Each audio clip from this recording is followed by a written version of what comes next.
Isang klase ng orchids sa Pilipinas. May mga dilaw na bulaklak. Maaaring nakita mo na. Ngunit hindi mo batid na isa pala ito sa pinakamahal na sangkap sa buong mundo. At ang bawat bunga nito ay maaaring magkahalaga ng 500 piso bawat isa o higit pa, at maaaring ikayaman mo pa.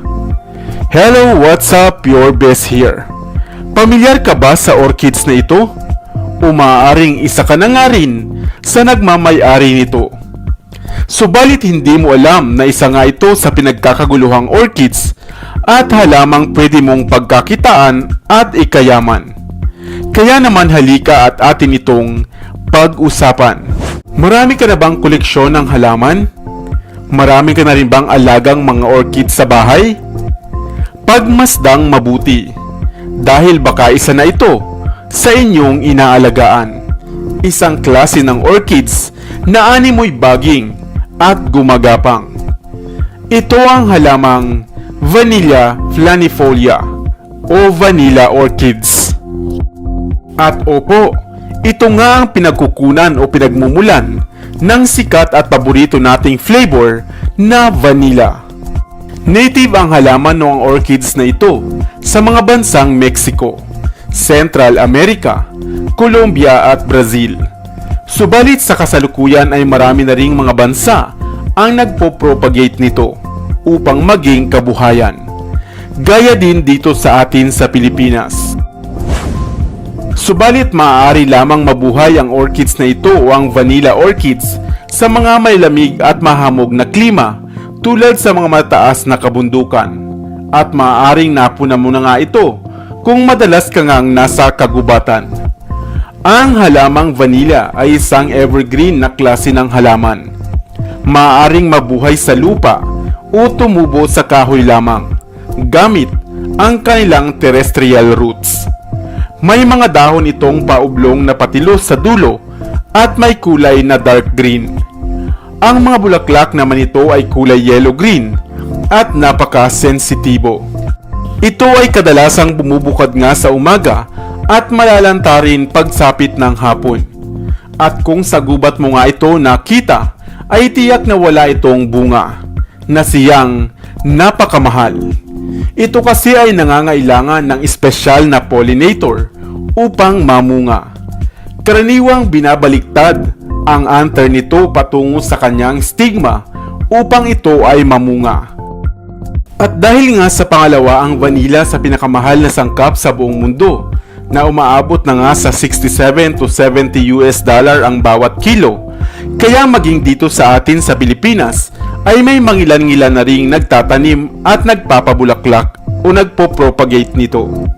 Kanila ngang itinatanim at pinopollinate ang bawat bulaklak nito, at ang mga matured na nitong mga beans o bunga ay siyang hinaharvest, pinakukuluan, pinatutuyo, at siya ngang pinagmumulan ng sikat at kilala nating masarap at mabangong vanilla flavor. Subalit hindi lamang mahal ang orchids na vanilla, dahil isa rin itong halamang gamot bago pa nga ito na-diskubreng masarap na sangkap sa pagkain. Pinaniniwalaan ngang isa itong mahusay na aphrodisiac o pampagana sa mag-asawa. Nakatutulong din sa pagkakaroon ng mahimbing na tulog at panlunas sa mayroong masakit na ngipin. Kaya nga kung may tanim ka nito, ay marami itong pwedeng pagkagamitan. At kung mas marami nga ang inyong mga pananim, ay pwede mo pang ibenta at ikayaman. Ikaw, pamilyar ka ba sa orchids na ito? O ang vanilla orchids? Sana ay may bago kang natutunan sa videong ito. Mga bulaklak na animoy na kabiting hummingbirds at bunga naman na animoy sitaw. Ito ang halamang madalas tawagin ng ilan ay katuray. Isang munting puno na madalas mo na ring makita, ngunit hindi lahat ay nakababatid ng nag-uumapaw nitong halaga. Subalit alam mo ba na ang punong ito pala ay napakahusay na panlunas sa mayroong diarrhea, migraine, lagnat at problema sa paghinga. Hello, what's up? Your best here. Kaya naman halika at sama-sama nating alamin Kung saan-saan nga ba natin ito maaaring gamitin at aling bahagi nito ang maaaring kainin. Ito ang halamang Sesbania grandiflora o mas popular nga sa mga katawagang vegetable hummingbird, katuray, agati at West Indian pea. At madalas kang makikitang tumutubo sa mga bansa dito sa Asia at Australia. Ang punong ito ay maaaring tumaas nga ng hanggang 8 metro. May mga bilugang mga dahon at bunga na animoy sitaw. Subalit ang agad na aagaw ng inyong pansin ay ang kanilang makukulay at malalaking mga bulaklak na minsan ay kulay pink, pula at kadalasan ay kulay puti. Isa nga ang bulaklak ng katuray sa mga edible na mga bulaklak, kaya naman ito ay madalas makitang kinakain. Kadalasan itong niluluto sa curry o kaya naman ay ginagawang salad o garnish. Ang katuray rin ay mayaman sa vitamin A, calcium, phosphorus, folate, thiamine, niacin, vitamin C at mainam sa mga buto at ating immunity. Subalit alam lamang natin na ang bulaklak nito ang pwedeng makain. Batid mo ba na halos lahat ng bahagi ng punong ito mula sa bulaklak, dahon at katawan ay kapaki-pakinabang? Nakapagpapatibay ng buto at nakapagpapalakas ng immune system ang pagkain ng dahon at bulaklak ng katuray. Ang bulaklak at buto naman ito ay nagtataglay ng mga saponins at sesbenamide na mainam na antibacterial at antimicrobial agent. Ang dahon ng katuray ay isang mahalagang gamot din sa Ayurveda bilang lunas sa migraine, sinusitis, fever at mga problema sa paghinga. Maaari ring makapawi ng paninilim ng paningin, katarata at sakit sa ulo ang pagkain ng bulaklak nito.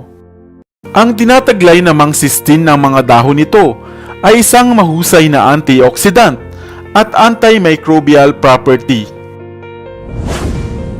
Pinaniniwalaan rin na mahusay para sa mayroong diabetes ang halamang ito upang ma-repair ang mga nasirang pancreas cells na siyang kumukontrol sa pagtaas ng ating sugar level. Higit sa lahat, ito rin ay mainam sa mayroong colon cancer o di kaya naman ay lung cancer. Hindi ba't nakabibilib ang halamang ito? Na maliban sa maaari mo nang gawing puno sa bakuran, ay marami pang nakabibilib na pakinabang. Ikaw, nakakita ka na rin ba ng puno o ng mga bulaklak ng katuray o ng halamang Sesbania grandiflora? Sana ay may bago kang natutunan sa videong ito.